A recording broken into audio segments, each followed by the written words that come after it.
Alright, so boom. Welcome back to Hold My Nugget Studios once again for Game 3 of your 2025 NBA Finals Game Highlight Commentary. Game 1 went down to the wire. Game 2 was an absolute blowout. Game 3, hold on, wait a minute. When the hell did Reggie Miller start growing hair? This man been bald the bulk share of my life. Did he go to Turkey and get a transplant? Was he hanging out with Deion Sanders? Nonetheless, it's the rubber match to see who takes a 2-1 series lead. The first half of the first quarter, Pascal Siakam and Chet Holmgren were going bucket for bucket. Each possession, it felt as if they were the only ones taking shots. By the way, regarding Chet Holmgren, it looked like he just grew his head today before he got ready to play the basketball game. Look at the African buckets. You can't convince me this man doesn't look like a created character that they may have fucked up on the appearance. Nonetheless, through the first 6 minutes, Chet Holmgren had 13 by himself, outscored the Pacers alone. But for OKC, this wasn't going to be a breeze because the Pacers haven't lost 2 consecutive games this postseason yet.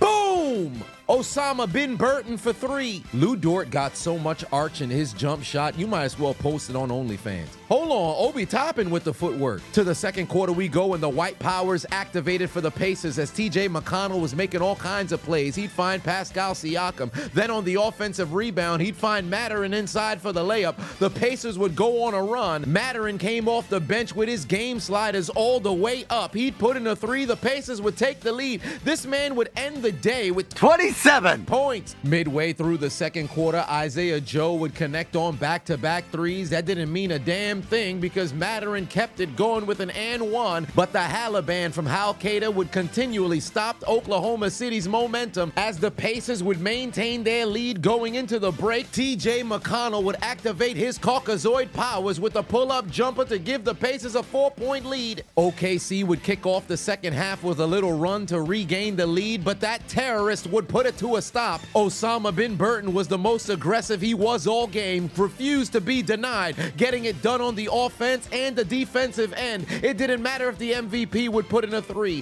That terrorist would respond with one of his own. Cheerleaders, don't grab your pom-poms because Osama bin Burton's dropping another bomb. The MVP would respond swiftly, putting in a jumper. Oklahoma City would make sure they would close out the third quarter on a little run. They would outscore Indiana by 9 points and regain the lead by 5 going into the fourth. Unfortunately for them, they didn't bank on Indiana still having gas in the final period because Nebhard puts in a jumper. TJ McConnell steals it on the inbound, and we've got a tie game at 95 all. With momentum going the home team's way and having Caitlin Clark in attendance, they're 7-0 this postseason when she's there. They would go on a run, and Indiana would take all of the momentum as they would go up by their largest lead of the game. 4 minutes left to play for Oklahoma City.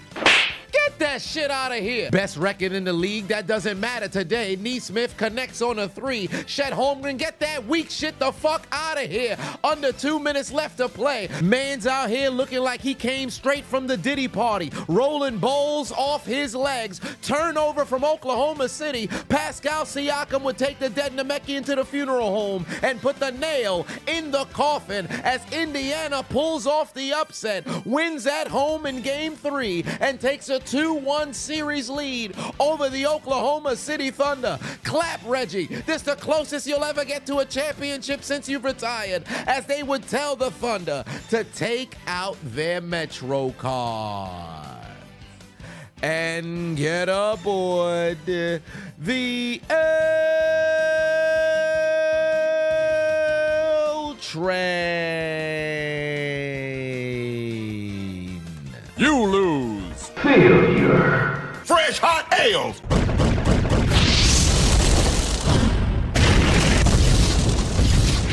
Hey, I appreciate you watching the entire video. Make sure to hit the subscribe button and the like button on the way out if you haven't already. And on top of that, hit that notification bell as well. For whatever reason, YouTube's only showing my videos to 20% of my subscribers. So if you have already turned on the notification bell, turn it off, turn it back on. If you never turn it on, turn it on. I appreciate you.